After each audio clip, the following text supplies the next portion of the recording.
Welcome in, guys. My name is Robbie. I'm a profitable sports bettor. I've been doing this for over 2 years, and I also make content for the website Outlier.bet, which helps people become profitable sports bettors. In today's video, we're going to talk about the vigorish. This is also known as the vig, the fee, the hold, the rake, the house edge, the tax, whatever you want to call it. It is essentially a fee that the sportsbooks bake into their line so that the people betting into the books have a really hard time making money. And it basically guarantees that the sportsbooks will make a profit long term. Now, the most common example of this and the easiest one to explain is when you log onto a sportsbook and you see minus 110 on both sides of the line. Essentially what this means is each bettor has to place a $110 wager, and if their bet wins, they will receive $100 in profit. So essentially what the book is doing is they're taking two wagers on both sides of the bet. They're going to take in $220 in wagers because each person is betting $110, and then they're going to pay out $210 to the winner, and they have a leftover $10, which is their edge or the vig. That equates to about 4.76% when it comes to a spread or an odds that is set at minus 110 each side. The vig is what makes it so hard to become a profitable sports bettor. Simply winning more than 50% of your bets is not going to actually make you a profitable sports bettor. You're still going to lose money because that vig is in the line.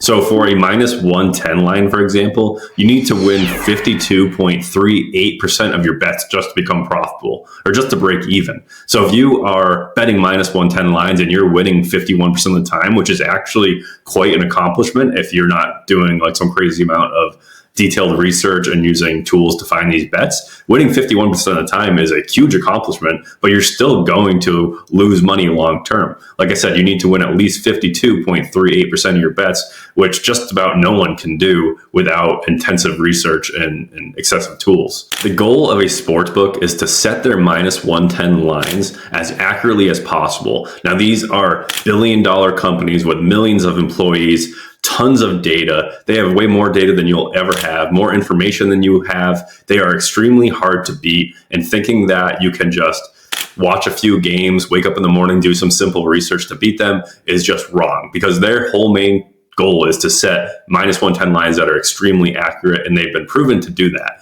Because if they can set accurate lines at minus 110, that vig that they're charging, that 4.7% vig, will actually become their profit. So obviously what these sports bettors are betting in and losing, 4.7% on average, the book is collecting if they can set accurate odds. So it is their main job to set the most accurate odds as possible, which will ensure that they make that 4.7% vig that they're charging you. Like I said, beating the sports book is extremely hard, but it's not impossible. I've been making money for over 2 years. It does require a lot of work, but the website Outlier.bet provides all the tools you need to make money, to do in-depth research, and to find positive EV plays with good market trends. So definitely check out the Outlier.bet website. There is a 7-day free trial. The link will be down below. Sign up and check it out. Now that we know what the vig is, how can we use vig percentages to our advantage? Now, understanding vig percentages and how to calculate them is really important. It actually gives us a lot of information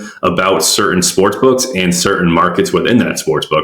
So a really good example is sportsbooks will have a lower vig percentage on markets and sports that they're very confident in their lines, that they set accurate lines, and they will have large vig percentages in markets that they're not confident in. So for an example, most sportsbooks are really confident in setting like full game spreads. So you might see that 4.76% vig on a full game spread. But if you're looking at like NBA player props for some bench player, you might see like a 7% vig, which basically means the sports books are adding more vig into that market to ensure they have a little bit of a buffer room to be wrong about setting their odds. So they will set better prices for their customers, meaning that there's a lower vig percentage because they're more confident in that line. They want to take more action in by setting better prices because they're confident they have those lines set accurately and will make that vig percentage. On the other hand, like if they have no idea how to price a bench player NBA prop, they're just going to throw 10% vig on it and call it a day because they're not worried about setting an accurate line because there's so much vig baked in, they have this big buffer room. You can also use the vig percentage to identify sharp sports books.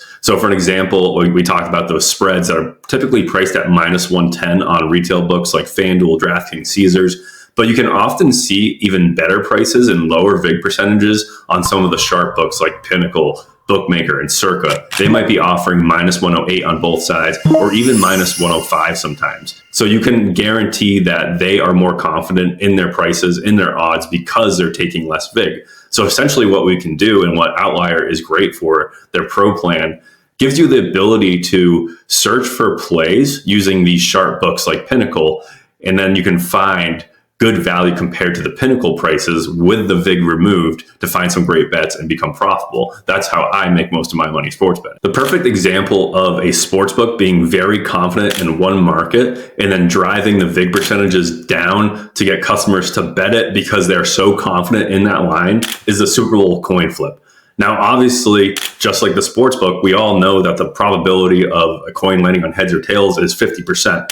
So the books are so confident that they know the true outcome of this event that they can offer extremely good prices. We see books offering minus 105 on both sides of the line, getting a pat on the back for offering such a good market. It's just because they understand the true probability of a coin flip event, but they can't actually get that accurate of lines on a sporting event. So they're very confident in just giving people really good prices to bet on a coin flip because they know they're just going to win money no matter what, because they know the true probability of that event happening, where sports are a little bit more unpredictable. The next thing I want to talk about is VIG percentages and parlays and what the sportsbook actually makes as an ROI. So like we talked about earlier, the minus 110 lines, they make a little bit over 4% ROI because that's the VIG that they're charging.